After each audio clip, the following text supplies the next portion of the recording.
Hola mis queridos amigos, nuevamente con ustedes, su doctor Tigre, el que ronca en esta negra noche en Leo Liberal. Digo que ronca porque mi mujer dice que ronco en las noches, ¿no?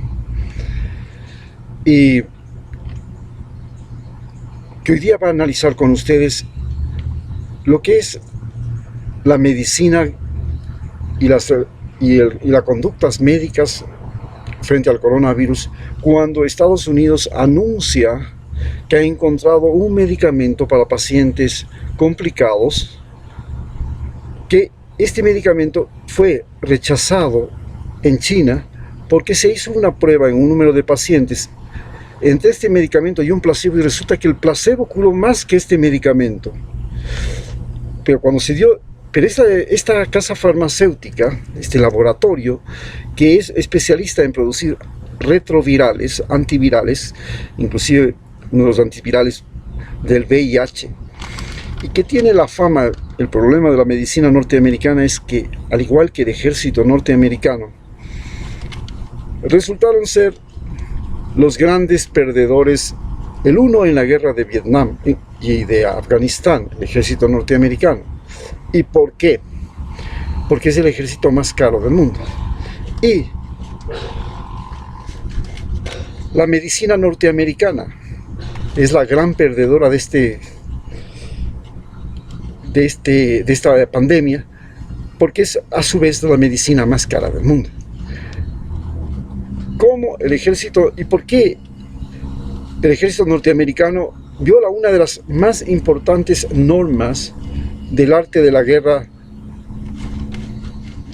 de aquel libro de Sensei, que señala que un ejército no tiene que representar un gran costo para un país, no tiene que estar actuando fuera de su territorio por largo tiempo, no tiene que convertirse en una carga para los habitantes de un país? Pero Estados Unidos tiene el ejército más caro del mundo. Recordemos que tienen 700 bases militares fuera de su territorio. En segundo lugar, tiene un presupuesto solo para la compra de armas, de lo cual se vanagloria Donald Trump, de que ha gastado 2.000 billones de dólares solo para reequipar el ejército. Sin embargo, va y pierde una guerra contra algo que no es un ejército. Los mujahidines no son un ejército, son una narcoguerrilla. Y, curiosamente, en la famosa guerra del narcotráfico que libra alrededor del mundo, pierde en la guerra contra una narcoguerrilla, la narcoguerrilla afgana. ¿Y por qué pierde? Porque tiene el ejército de mercenarios. Vale señalar una cosa muy importante: es un ejército de mercenarios altamente entrenados, que cobran muy bien y muy caro, y que este ejército de mercenarios no tiene capacidad de respuesta, a pesar de tener drones, de tener sistemas satelitales de vigilancia, sistemas satelitales de dirigición de misiles, armas ultra sofisticadas. Todo eso, sin embargo, unos individuos vendidos con unos trapos, que se tapan la cara con un turbante y un velo, y que andan con sandalias, que cargan por ahí un rifle y alguna otra cosa más, un obús para bajarse drones y aviones, logran derrotarlos. Después de 19 años, es que no lo derrotan solamente en un año, sino que violan la segunda más importante, una de las segundas más importantes normas del libro de la guerra, escrito hace 2500 años, del libro del arte de la guerra de Sensei, que dice que las guerras prolongadas es lo peor que puede hacer un ejército, que las guerras se ganan sin pelear. En el momento que tú tienes que pelear es cuando ya tú has apostado por la derrota, no por la victoria. Así es el mismo problema con el coronavirus. ¿Por qué Estados Unidos sufre la peor catástrofe humana de toda la peor derrota, con la mayor número de víctimas después de la guerra de Vietnam? Ya va superando las 65.000 víctimas pronto llegará a 75.000, que dicen que cuando llegue a 75.000 entonces ya el virus habrá dejado de hacer lo que está haciendo en ese país. Pero tantos seres humanos muertos, y como yo les había dicho anteriormente, el gran problema es que un ser humano norteamericano no es lo mismo que un indígena ecuatoriano. Un ser humano norteamericano es un individuo que cuesta, porque tiene la educación más cara del mundo, la comida más cara del mundo, la salud más cara del mundo, el ejército más caro del mundo, el transporte más caro del mundo, la vivienda más cara del mundo, todo lo más caro del mundo. Un indígena ecuatoriano puede vivir en una choza de paja con 2 comidas diarias que son básicas, no necesita a veces ni agua potable, si puede tiene electricidad, si no, no tiene. Y así sobreviven y le va muy bien. Son felices a su manera. Cuando muere un indígena ecuatoriano es como si murieran 4.000 norteamericanos. Entonces,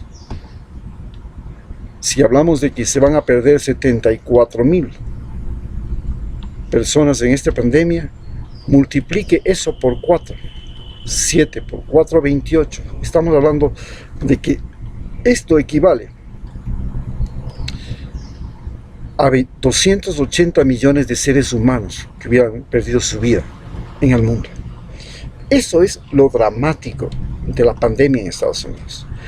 Pero, ¿cómo Estados Unidos, que ahora propone al Remdesivir y antes propuso al Tamiflu, medicamento que yo mismo lo usé durante aquella pandemia del AH1N1 o SARS, en la frontera norte donde yo trabajaba, en pleno momento del conflicto denominado Plan Colombia, en que el ejército ecuatoriano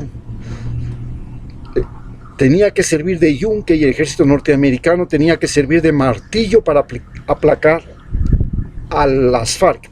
Pero Rafael Correa se salió de ese Plan Colombia, y en ese momento, recordemos que Colombia invadió en Angostura para matar al segundo de las FARC, a Reyes. En ese momento había una pandemia en Ecuador y yo era el médico que estaba en la zona de la pandemia en la frontera norte. Utilicé el Tamiflu, un antiviral que solo en la primera importación que hizo el Ecuador para eso le reportó a esta empresa 60 millones de dólares. Hoy el Remdesivir, que es el nuevo antiviral que se pretende es la solución para los pacientes graves, en realidad no es una solución, a los que les dará unos pocos días de sobrevida. Se estima que 4 días más, y en esos 4 días de sobrevida se podría hacer algo como intubación, ventilación, ya saben ustedes, rehidratación, para salvar la vida. Se convierte en lo que es la medicina norteamericana y nos revela lo que es la medicina norteamericana. La medicina norteamericana tiene el gran problema de que no puede resolver el problema del coronavirus allá en su país. No ha sabido cómo enfrentarlo.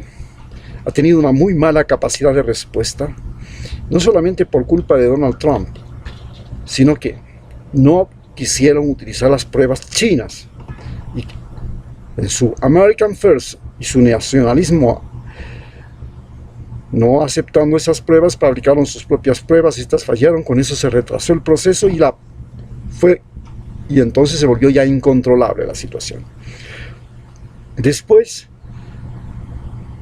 no quisieron utilizar el interferón cubano, el beta interferón, que ya estaba utilizándose exitosamente en China y en otros países, pero como es de origen cubano, no lo vamos a utilizar porque la medicina cubana no es mejor que la medicina norteamericana. Y claro, hasta ahora no pueden y no tienen ningún medicamento y se están muriendo. La medicina norteamericana es espectacular. A nadie le cabe duda que han aportado con enormes conocimientos científicos. Tienen numerosos premios Nobel de medicina. Es el país que más premios Nobel de medicina tiene, por supuesto. Su medicina es un espectáculo en los canales de televisión, sino acordémonos de Doctor House, de Good Doctor, de Grey Anatomy, y parece que todo es extraordinario, fantástico, hacen milagros,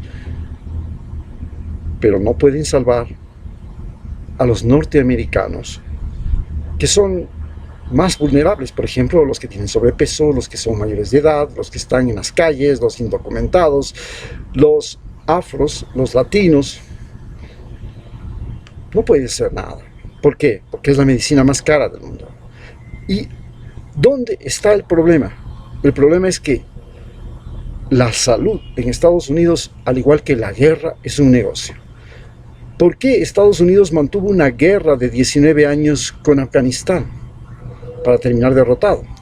Y es la guerra más costosa, la que más le ha costado. Porque la guerra es un negocio en Estados Unidos. Y los que fabrican armamentos, ellos no compran, como los ecuatorianos, nuestro ejército. Ellos fabrican y luego venden ese armamento. Y el negocio está en eso.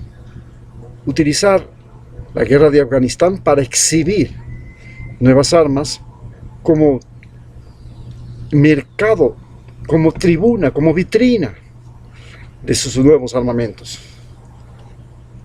Uniformes, sistemas de comunicación, armas, GPS, eso, ese es el negocio. Igual pasa con la medicina. Recordemos aquella película Dallas Buyers Club. Era de un cowboy norteamericano que le encantaban los rodeos, pesca, SIDA, el VIH, y cuando le llevan a hacer la medicación, estamos hablando de 1985, había una empresa que quería meterle y utilizaba a los pacientes con VIH con una droga que era criminal, que era asesina, que mataba a la gente. Y este señor se fue a México a buscar medicinas y luego se fue a Japón a buscar interferón y trajo todas esas medicinas para los miles y miles de personas afectadas por el VIH. Y comenzó a venderlas clandestinamente porque no había permiso de la FDA. El mismo problema que tiene ahora la medicación que no es aprobada todavía por el FDA, porque el FDA, para aprobar una medicación, tiene que al mismo tiempo haber un gran negocio por detrás de un laboratorio norteamericano. Esto no solamente fue denunciado en la película Dallas Buyers Club, también fue denunciado en otra película que ganó también un Oscar, las dos ganaron un Oscar, que se llama El jardinero fiel. Y en aquella película también una periodista descubre cómo un laboratorio norteamericano utilizaba a la gente de África para probar medicamentos y luego fue creando una peste en África. Así pues, el gran problema de la medicina norteamericana y su incapacidad para reaccionar se debe a que los procesos para certificar medicamentos son lentos. Esto le resta capacidad de respuesta y están muy empañados por los grandes negocios de las empresas. No quieren reconocer, sino ahora, a duras penas, que el coronavirus es una peste que mata por coagulación vascular diseminada.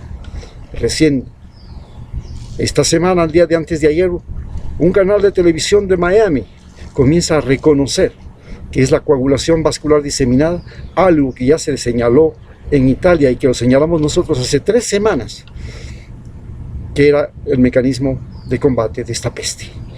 El simple uso de aspirina en la noche, todas las personas antes de acostarse como preventivo, y el uso de heparina como anticoagulante, acompañado de corticoides para evitar una reacción brutal y de desparasitantes sanguíneos como la cloroquina, incluido también algún antibiótico, porque si vamos a utilizar corticoides van a bajar las defensas y pues posible una sobreinfección. Así pues, muchas gracias y con eso nos despedimos.